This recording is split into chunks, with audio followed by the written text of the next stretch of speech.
We just have a quick question here from Kerrick asking whether it's worth him limiting his time to only focusing on currencies that has important data events coming up, as opposed to trying to constantly watch multiple pairs.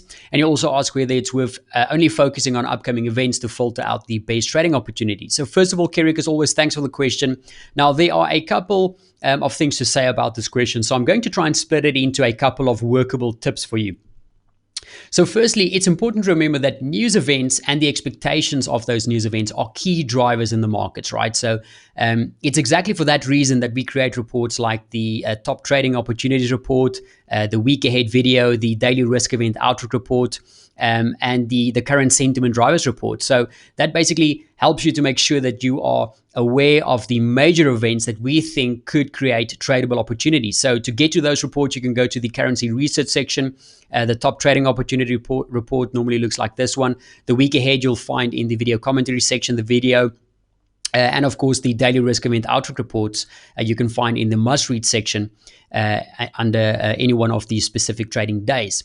Now, a good example of why these reports are important is just taking a recent example is this week's euro reaction from the German Constitutional Court ruling on the ECB's asset purchase program. Now, if we quickly take a look at our week ahead video, we actually highlighted that as one of the key events that we're looking for this week. Looking for a potential reaction in the euro, either to the up or to the downside based on the outcome. And we also highlighted what type of reaction we could expect from a potential shift like that. We said a ruling against the program should increase the BTP Bund spread, which should see some euro downside and should be more supportive for the US dollar. Now, if we just quickly go to the charts, looking at the Italian or the BTP Bund spread, we can see on the 5th of May, after that reaction, we saw a big jump to the upside in the spread. And if we quickly take a look at the euro US dollar, we saw that same reaction to the downside as well. So going to the terminal, we also highlighted, of course, in the daily risk event outlook report. If we go to the 5th of May, if we just quickly open that up, we can see we also wrote that in the upcoming political events and had a preview linked in the terminal as well.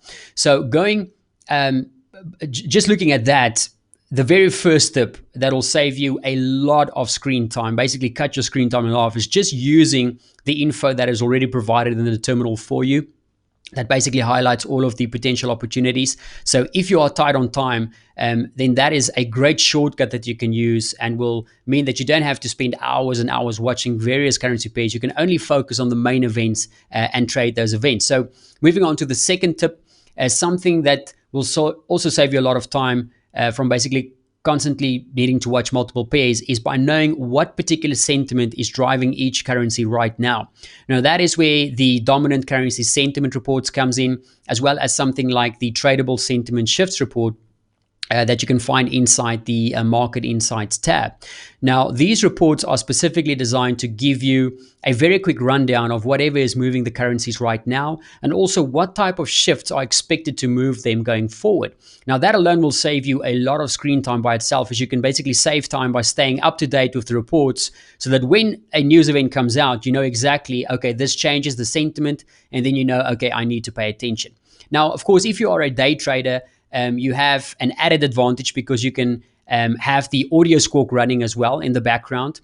So basically immediately capitalize on news breaking that you know will move the markets based on the reports. And obviously, if you don't have the time to do that during the day, you might not be able to catch those type of short and sudden moves. But then using the other reports we spoke about in the beginning of the video is the best way to save time, as you know which events to focus on ahead of time.